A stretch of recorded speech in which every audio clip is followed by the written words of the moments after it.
Bueno, martes 11 de agosto del 2026, acá amaneciendo, yo me levanté 4:30 de la mañana porque me acosté muy temprano, casi cuando anochecía. Te comentaba que hago ese horario eh, porque hay una obra al lado, ya vengo comentándolo hace tiempo, ¿no? El folclore del gomero, que no es un folclore, es una realidad. Ayer hice un videíto del valor de un pájaro, ¿no? Ahí en la Universidad de Buenos Aires, que caí random, como estudié ahí también en la Facultad de Psicología en la sede de Hipólito Yrigoyen, podés ahí mirarlo en YouTube si te interesa o en algún lado, se llama Pájaros y Aves. Perdón, Psicología y Aves. Lo que pensaba, digo, lo que decía ayer a la mañana en mi cabeza, que no tenía lugar en alguno de los celus para grabar, es que el cerebro en desarrollo, es decir, eh, el bebé, ¿sí? El bebé, el niño, tiene lo que se llaman el cerebro, su organismo entero, su cerebro comanda, ¿no? Es como un gran este, CPU, podríamos decir, en términos de la computadora, que es una metáfora vieja, es decir, es como el que comanda todo, pero es todo, pero el cerebro es muy importante realmente, y comanda todo el desarrollo de todo, como para hacerlo sencillito. Y en los periodos sensibles se creía antes que había como un cierto periodo en donde si vos no aprendías, por ejemplo, inglés, o no aprendías a escribir, o no aprendías a hablar, chao. Parecía que, salvo Einstein y alguno más, el resto era un calvario.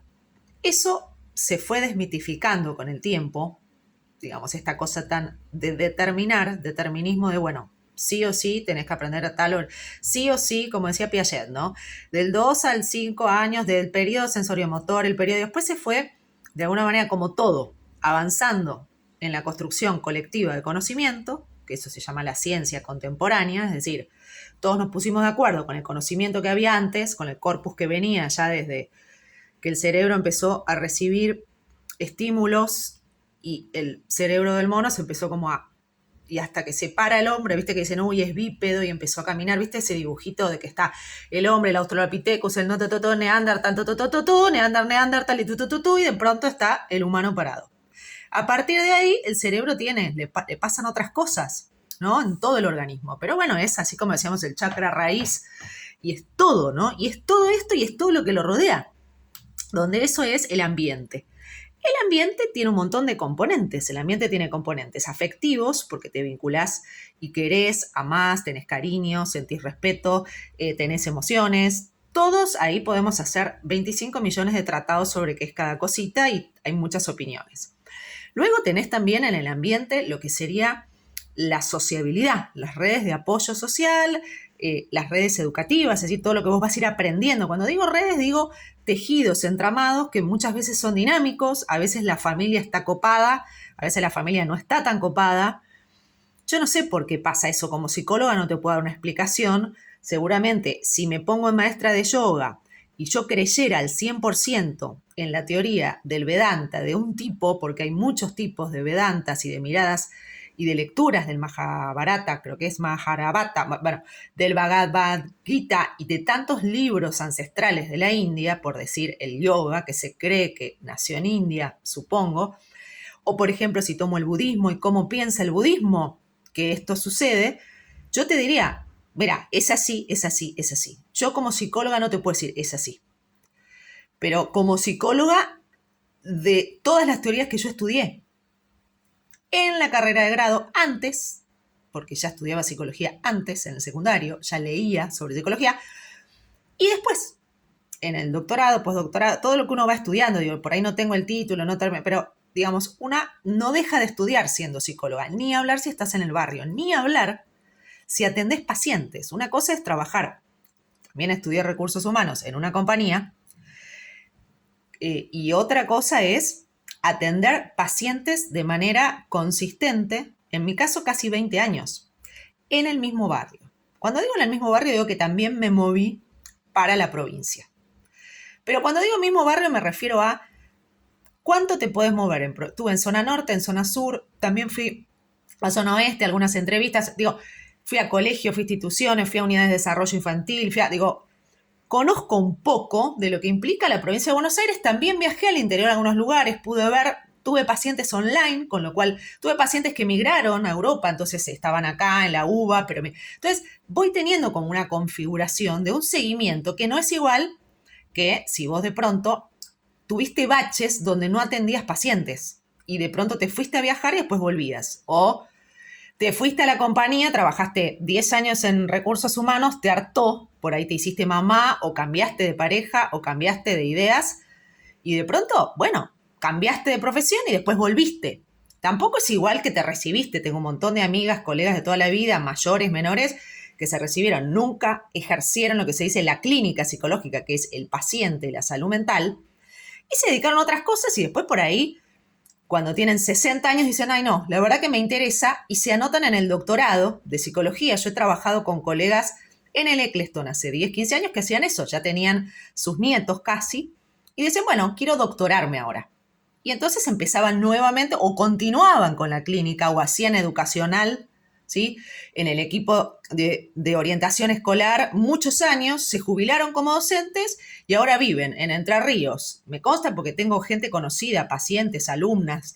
Cuando digo alumnas, digo participantes de talleres. Yo no creo que sea maestra, sino que soy más bien terapeuta, haciendo lo que se llama una organización intertransdisciplinar, es decir, una integración, ¿sí? Que es grupal. En algunas épocas las terapias eran grupales. Hoy siguen siendo grupales, las de menor cantidad. Hay pocos psicólogos, al menos que yo tenga conocimiento, que hacen psicología de grupos. Eso históricamente, desde yo me gradué en el 2003, yo ya tenía casi 30 años, 27, hice un montón de otras cosas antes, hice muchas materias en verano y todo para acelerar recibirme de psicóloga en la UBA, que fue la carrera que yo inicié cuando salí del secundario, el CBC. En el medio hice un montón de cosas, volví, me recibí, me gradué de otras cosas también. Pero digo, a lo que me estoy refiriendo es claramente que el cerebro tiene límites, como tenemos todos. Ahí salieron, por ejemplo, los vecinos.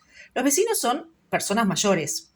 Las personas mayores no pueden estar expuestas a mucho ruido porque es muy agotador para el cerebro. Pero es peor para los niños. Y es peor para los niños en desarrollo. Cuando decimos en desarrollo, decimos que es un cerebro que, si vamos a creer que nació en esta vida, empezó cuando empezó a haber una construcción de un cuerpito. ¿Está? Entonces, si estamos hablando de esta vida. Ahora después los que hacen embriología sería, bueno, los médicos especialistas, pues yo soy psicóloga, vuelvo a decir, no soy médica, saben cómo es esto, los especialistas, en cuándo el cerebro, en qué momentos, y posiblemente en cada niño sea diferente, porque vos viste que hay chicos que salen con 6 meses, con 7 meses, con 8 meses, con 9 meses, digo, hay de todo en la viña, algunos sobreviven, otros no, muchos sí. Históricamente fue así, depende también. Entonces, cuando decimos el ambiente, decimos, por ejemplo, a mí, ahora el vecino me moduló el video. Los golpes de atrás que yo estoy tapando con un caloventor Liliana chiquitito que hace ruido y que de paso me seca las prendas que ahí puse para colgar, que lavé a la mañana, eso a mí, el avión, por ejemplo, vos no lo escuchás, pero yo sí. Entonces yo ya sé que hay un avión que salió. Todo eso va a modular lo que yo te estoy charlando. ¿Por qué? Porque estoy atendiendo a mí misma, al café que me está esperando. Digo, bueno, ¿qué hago? Voy al café, tengo medio desprolija la cocina, entonces no es lindo el video, pero tampoco me importa tanto, pero por ahí es más interesante que me prestes atención o no.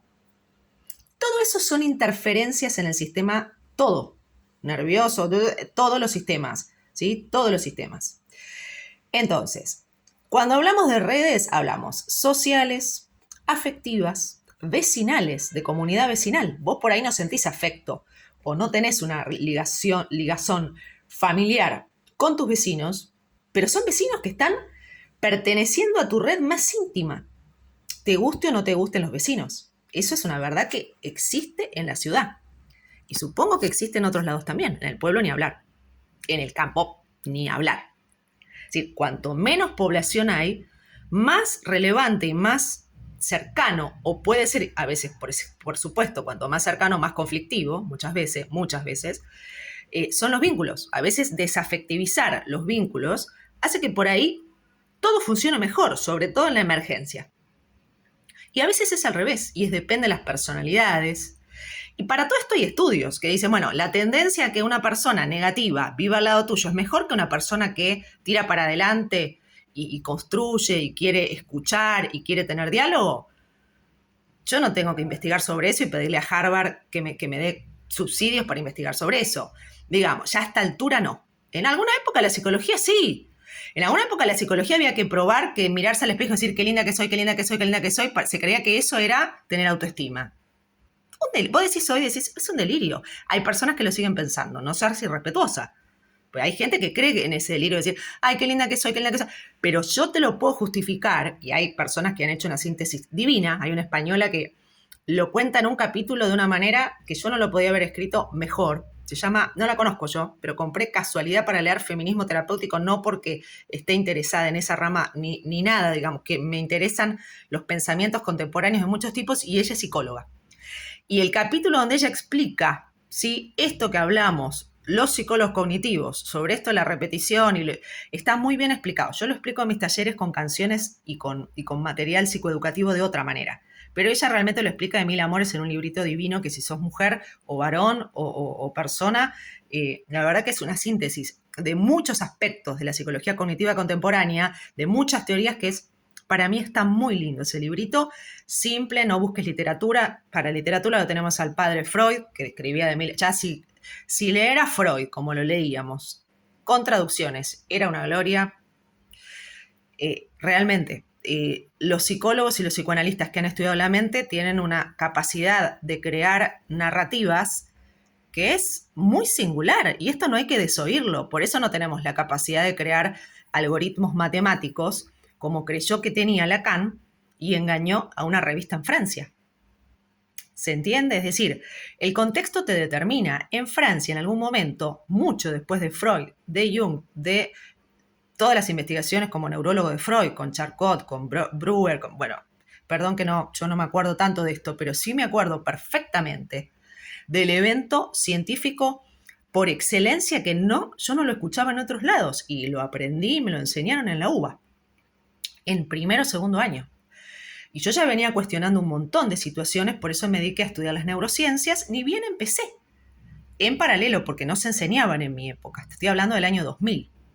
Y resulta que Lacan armó toda una formulación matemática, la manda a una revista y se la prueban. Y era una fórmula matemática de un modelo matemático de explicación de lo mental, que estaba totalmente, ¿cómo decírtelo? No es distorsionado, era falaz, es decir, vamos a poner que estaba mal, que un matemático que sabe lo agarra y dice, señor, nos está vendiendo fruta, pero como nosotros no entendemos de funciones matemáticas, nos puede vender cualquier cosa. Eso es un principio rector para la actualidad, donde la información abunda, y donde realmente a mí me leen un estudio, me miran algo y me dicen, mira, tenés esto, toma esto. Yo si me hubiera creído eso, hoy estaría tomando omeprazol. Hoy estaría tomando una medicación que me dicen, total es para la cabeza, para el dolor de cabeza, pero yo no tengo dolor de cabeza. Hoy estaría tomando ansiolíticos. Pero yo si yo duermo bien, ¿por qué tengo que tomar ansiolítico? Digo, claramente, estoy poniendo ejemplos extremos, pero que son así. El omeprazol es así. A mí me recetaron omeprazol cuando empecé más a profesionalizarme antes de grabar Amor de Nuevo, por una laringoscopía en el mejor lugar del mundo. Y si yo no hacía una lectura y no tenía una supervisión de fonoaudiólogos avesados y no tenía realmente yo una construcción muy, muy concreta de lo que era la ciencia y no iba a googlear, a mí por más que me hubieran dicho cualquier cosa los fonoaudiólogos, yo lo hubiera tomado. Pero fui a investigar en el año 2013 y vi un paper, un artículo científico que mostraba que el omeprazol a la larga distancia no era algo bueno. Y lo entendí sort of, como se dice en inglés, como un toque, muy por arriba. Pero miré otra parte, googleé y dije, ya han 2 estudios, son preliminares. Y además hice interconsultas, cosa que yo siempre les dije a mis pacientes cuando venían con diagnósticos médicos, por favor interconsulten para tener más criterios. O sea, no porque los médicos sean unos cracks, porque los hay. Aún así, tomar una decisión sobre el cuerpo de sobre el cuerpo de un familiar, sobre eso, yo lo aprendí como psicóloga, más allá de paciente. Porque vos no le podés al paciente meter 1000 cosas. Entonces, vos fíjate cómo yo me arboricé.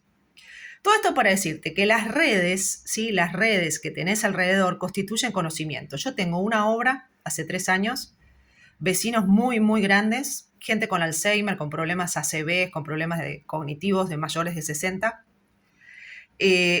administradores que no son proclives de modernizar los sistemas y ponerlos a tono con los edificios linderos.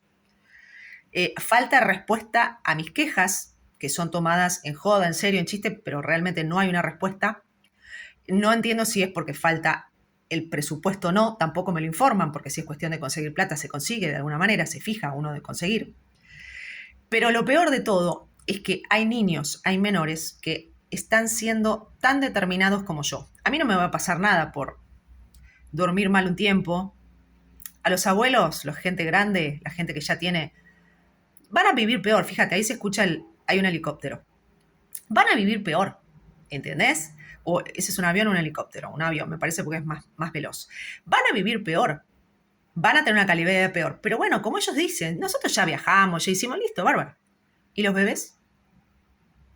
¿Y los chiquitos, los más niños? El cerebro, para mí, según lo que mis estudios en pobreza y no pobreza, al contrario, y cerebros realmente que han sido beneficiados hasta el mango, digamos, porque estudié las dos poblaciones en varios años en diferentes cortes de un proyecto nacional, tanto para pobreza como para no pobreza, es decir, como para realmente niños con altísimas posibilidades, podríamos decir ricos, por decir temas espantosos, ¿no? Como ricos y pobres, que es un término horrible, pero para simplificarlo, se nota, se ve que los periodos sensibles no son lo que dicen los libros, eso ya se sabe hace 1000 años en todo el mundo, y acá también. Pero además se sabe que la primaria, sobre todo, digamos, el jardín, pero la primaria, pero ni hablar de jardín, ¿no? El jardín, bueno, y la primaria.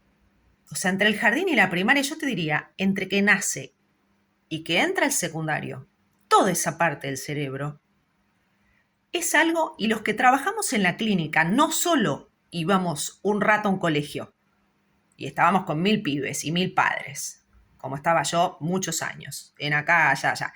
No solo era eso. Los que seguimos viendo padres y niños y adultos que querían procrear o no, que tenían sobrinos y que contaban, los que seguimos en la continuidad de la clínica, en Buenos Aires al menos y en el país, en mi caso, porque fueron la mayoría argentinos, salvo algunos pacientes que tuve de México o de Colombia, y ni hablar de Perú y Bolivia en la época en donde yo estaba en las escuelas, ¿sí? Donde hablaba tete a tete con los padres también, ¿sí? De manera individual, además de grupal, y con los niños de manera individual y grupal. Entonces, todo ese conocimiento en algún momento hace que yo te tenga cierta autoridad para sugerirte que si vos tenés un niño que está siendo criado al lado de una obra en la construcción y tenés la posibilidad de que viva en otra parte, tiene que vivir en otra parte, no es una elección. Yo pienso así, no solo lo creo, lo pienso y te lo puedo justificar. Si vos tenés la posibilidad de pagar un departamento chico en Recoleta, estás teniendo la posibilidad, gracias a Dios, de pagar un departamento grande en otro barrio. Partiendo de la base. Te lo digo porque, lamentablemente, giré por por un montón de lugares, alquilando y desalquilando. Segundo, si tu hijo está todo el tiempo, nace con golpes, esos golpes son leídos de una manera muy diferente que la que lee la mamá o el papá o el encargado o los abuelos o la tía o la opinión de una psicóloga que vive en México en el campo, que la ves por redes, o la pediatra local.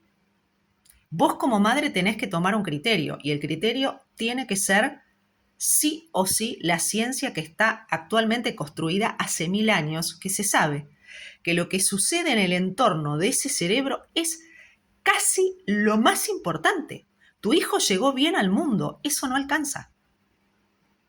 O sea, cuando ese nene parece que no llega bien al mundo, por ejemplo, en el caso de una familia con síndrome de Down, que también es un cuestionamiento, qué es llegar bien, qué no llegar, pero suponete, porque una mamá no quiere tener un hijo con síndrome de Down, o sea que evidentemente algo debe haber que no es copado, ¿cierto? Bueno, una vez que vos sacaste todos esos fantasmas típicos de las madres que existen y son reales, Los que trabajamos también con discapacidad sabemos eso. En mi caso yo trabajé de manera particular, no en la investigación, y no en los ámbitos escolares, pero conozco mucho de integración en los ámbitos escolares, como psicóloga clínica, ¿sí?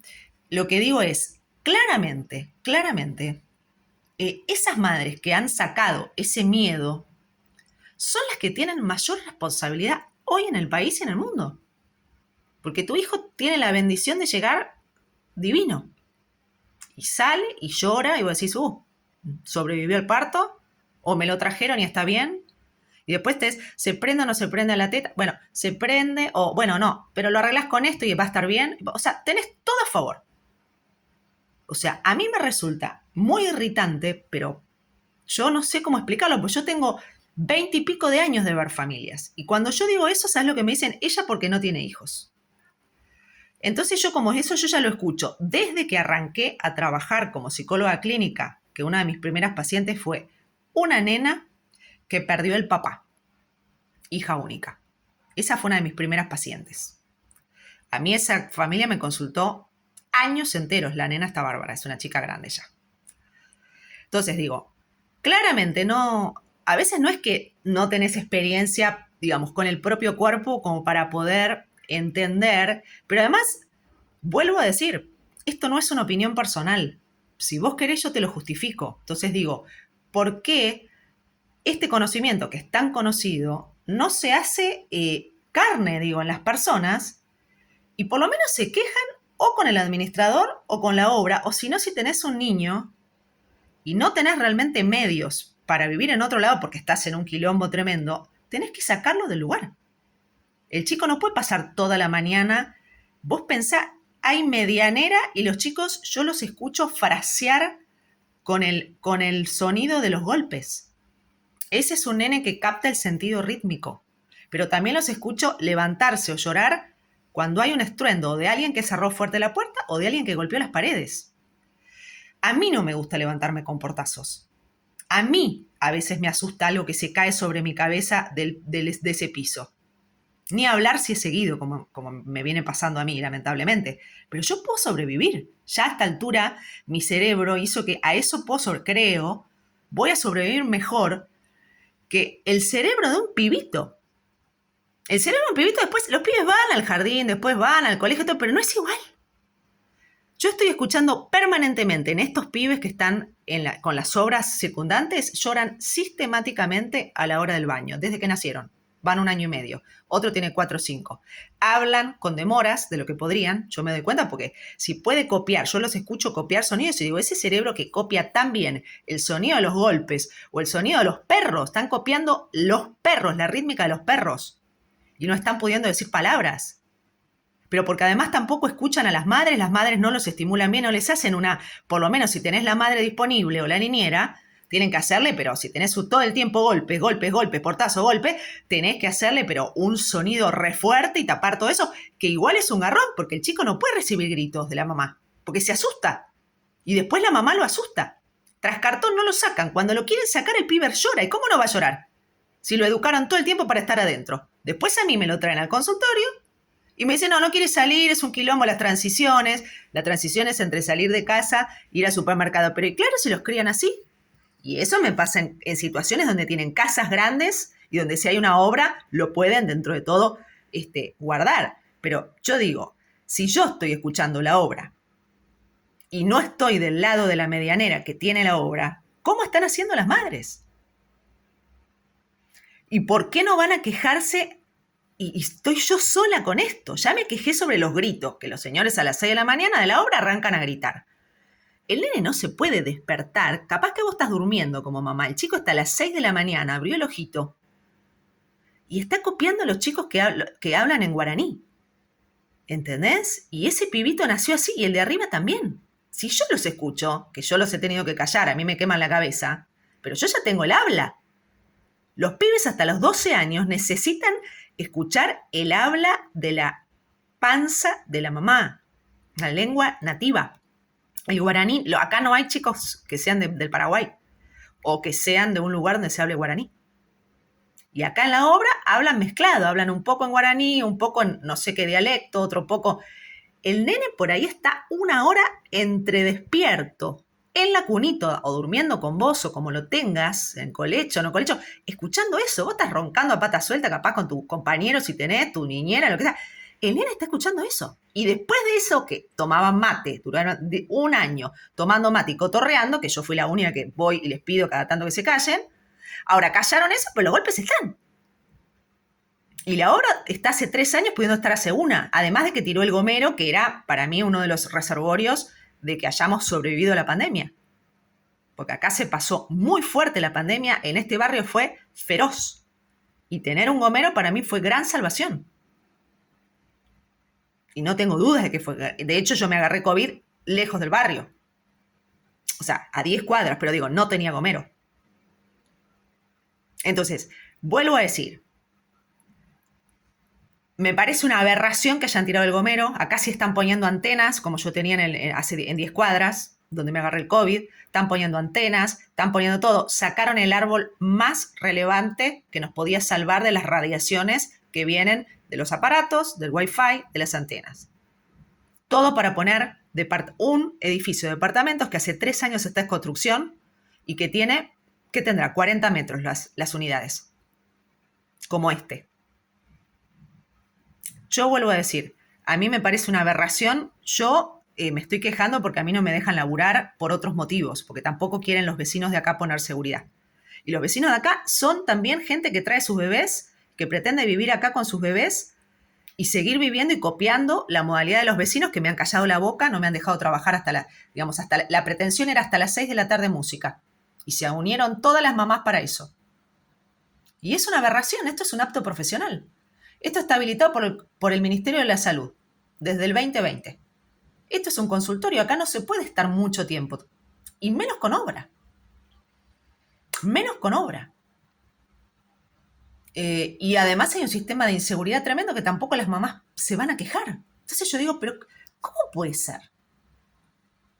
Y después me dicen, bueno, vos no sabés porque no tenés hijos. Pero yo estoy siendo como más sobreprotectora que toda la sobreprotección del universo. Pero además lo que tiene que entender el consorcio es que yo al tener una matrícula de salud, yo en junio le dije a la última mamá, no vengas acá porque no están en un lugar seguro. Entre la obra y cómo se está administrando y los ruidos de los espacios comunes, no es un lugar seguro. Nunca imaginé que le iba a decir eso y que iba a estar 1 año y 2 meses, o sea, 12, 14 meses después, diciendo lo mismo. O sea, es delirante. Y no encuentro eco en esto que estoy diciendo. Porque mirá que mi mensaje, voy 27 minutos, puede ser... Yo hago esto totalmente gratis, como hice todos los mails que le hago a la administración y no cambian nada. Así que la verdad que me parece un espanto. Primero que yo no estoy pudiendo laburar de psicóloga, que no esté pudiendo poner música y hacer mis talleres como siempre hubo acá, hasta las 20, 30 horas. Siempre es una vez por semana. En el 24 la última vez, en el 25 no se pudo por vecinas que tenían pretensiones de hacer vida familiar con todo esto que estoy contando, porque la obra está hace 3 años, y que no dan la cara. No han aparecido ni a pedir disculpas, ni se muestran, tampoco se muestra la gente que ha puesto inquilinos rarísimos, que no paran de hacer, estuvieron 10, 11 meses con ruidos de tacos, tirando cosas, acá arriba mío. Si yo tengo un bebé, por ejemplo, acá, y si están los nenes trabajando, ¿yo qué seguridad tengo? Yo no puedo estar con gente que está contaminando con sonido que no le hace bien a ningún cerebro. Pero ni hablar si están viviendo acá. Vuelvo a decirte, el cerebro tiene periodos sensibles, después hemos sobrevivido muchos a muchas cosas, gracias a Dios, a la vida, a la providencia, a quien creas. Ahora, seguro sabemos que una obra en construcción, con señores que hablan a cualquier hora, que dicen malas palabras, que hablan en otros idiomas, otras jergas, con ruidos permanentemente, yo estoy siendo invadida por ruidos de los vecinos, sin parar, y de la obra. Los niñitos, como mínimo, de los vecinos y de la obra. Y que siga todo como, si no hay ningún tipo de drama, y que la respuesta del administrador sea, no, en noviembre se reunieron. Estamos en el mes de agosto. Y yo me estoy quejando desde el mes de mayo del 2025. Yo me puedo quejar, intenté dejar de pagar las expensas a ver si había algún tipo de respuesta. No les importa nada. No les interpela que yo no esté trayendo pacientes como traigo desde el 2017. No les interpela que no esté trayendo pacientes como traigo desde el 2020 cuando ya concretamente esto estaba habilitado, logré la habilitación. No les interpela que no traiga pacientes que son grupos, ¿no? Estamos hablando de grupos, pacientes. No les interpela tampoco. No les interpela que llamé 2 veces a la policía y no me creen, que pasaron cosas. O sea, no les hace señal nada. Ni a las mujeres jóvenes que están acá, que son un montón, ni a las del primer cuerpo, ni a los profesionales. No les hace señal nada. Yo realmente, en poblaciones donde realmente el recurso pensante está, y si no está te lo asesoran, y no hay manera de que entiendan, porque yo ya probé todo, haciéndome la loca, gritando, haciéndome la mala, haciéndome la pacífica, haciéndome la payumbanda, la poyumbanda. No hay manera. Yo realmente no sé cómo se resuelve. Sigo grabando como grabé, en buen modo, en mal modo. Me podés ver más linda, menos linda, con un pelo así, con un pelo así. No te distraigas con mi imagen, realmente me parece ridículo. Ojalá que estés pudiendo. Yo me miro como para decir, no se puede creer cómo hacen eso con los niños. A mí me indigna. O sea, a mí me están quemando la cabeza. Pero seguir escuchando, chicos, y yo vuelvo y están acá. ¿Y cuál es la idea? ¿Que yo les tengo celos porque no son mis hijos? ¿Esa es la cosa perversa de estas señoras que están acá? Yo realmente, o sea, de corazón, yo vengo de otro consultorio, trabajé como 11, 12 años sin estar en pareja. Recibía mamás, bebés, panzas, daba clases en institutos terciarios a psicomotricistas, tenía una cátedra que se llamaba Vínculo 1, en donde hablábamos toda la parte de factores perinatales, de parto, de neonatología, es decir, qué sé yo, viste, si pensás que yo estoy siendo maliciosa y te quiero joder y te quiero echar porque me quiero quedar con el lugar, realmente pobre tu hijo, pobre tu hija, o pobre tu bebé. Yo lo lamento un montón realmente que no nos estemos pudiendo comunicar y que yo tengo que estar haciendo este tipo de tutoriales de conocimiento que está en todos lados y es viejísimo. Es viejísimo, ya todos sabemos eso, ya la mayoría de mujeres sabemos eso, al menos en Argentina, no hay excusa. Acá investigamos un montón sobre eso hace muchos años. Y está todo el conocimiento ahí, es googlear, es simplemente googlear, no está escondido. Ese conocimiento mío no está escondido. Lo que puedo esconder es algo artístico, porque bueno, no tengo ganas por ahí de salir con la pierna al aire, o con la panza. Entonces, sí, vuelvo a resumírtelo, si no te quedó en claro. El cerebro tiene un momento más proclive al aprendizaje. A eso se llama periodos sensibles, no son periodos críticos, no es como ahora o nunca. Pero son periodos que son más proclives, están más plásticos, más moldeables, y más rápidos, y aprenden más rápido. Y esos periodos son geniales, por ponerte un resumen. Si vos estás criando un nene, una nena, acá, hasta los 12 años, en este lugar, si yo lo estoy padeciendo, que tengo cómo lidiar con estos quilombos, sonoros sobre todo, que impactan en lo que es la percepción de la sensorialidad, la intrasensorialidad, y en donde un nene, un golpe, lo percibe como estar en la guerra, lo percibe como una amenaza. Una mamá gritando lo percibe como una amenaza. Un papá que no interviene y una mamá gritando lo percibe como una amenaza. Niños correteando cuando hay una plaza cerca, en un lugar, y contaminados con otros gritando mientras se bañan, que se escucha todo. Si yo lo escucho abajo, no quiero saber arriba, se escucha todo, ellos están en los mismos planos. Es un horror. Es un ambiente social que es espantoso.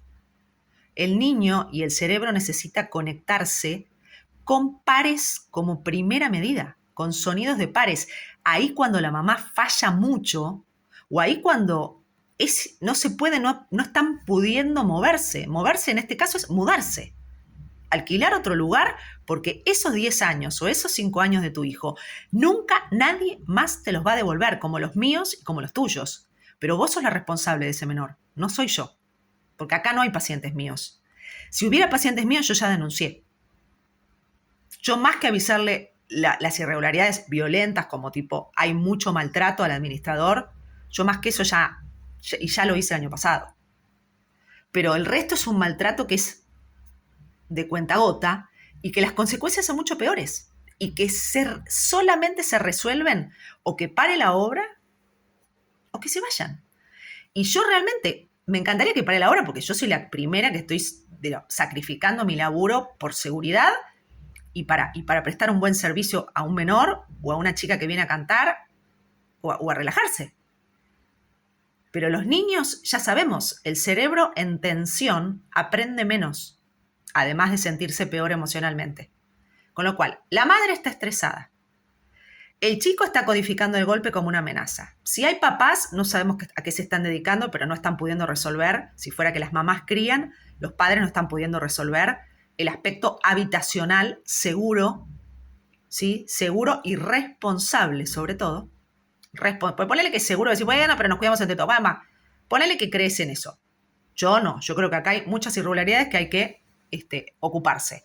Pero digo, más allá de eso, que nos podemos cuidar, nos conocemos, todo lo que sea, vos tenés como papá o como progenitor o como abuelo o como tía que asegurarle a ese niño hasta mínimo el ingreso al secundario, que su medio ambiente sea un medio ambiente enriquecido, estimulado. Y eso no es indoors con un gimnasio, dibujitos, el YouTube y los amigos que están en la pantalla. No tiene nada que ver con eso. Eso es una pandemia.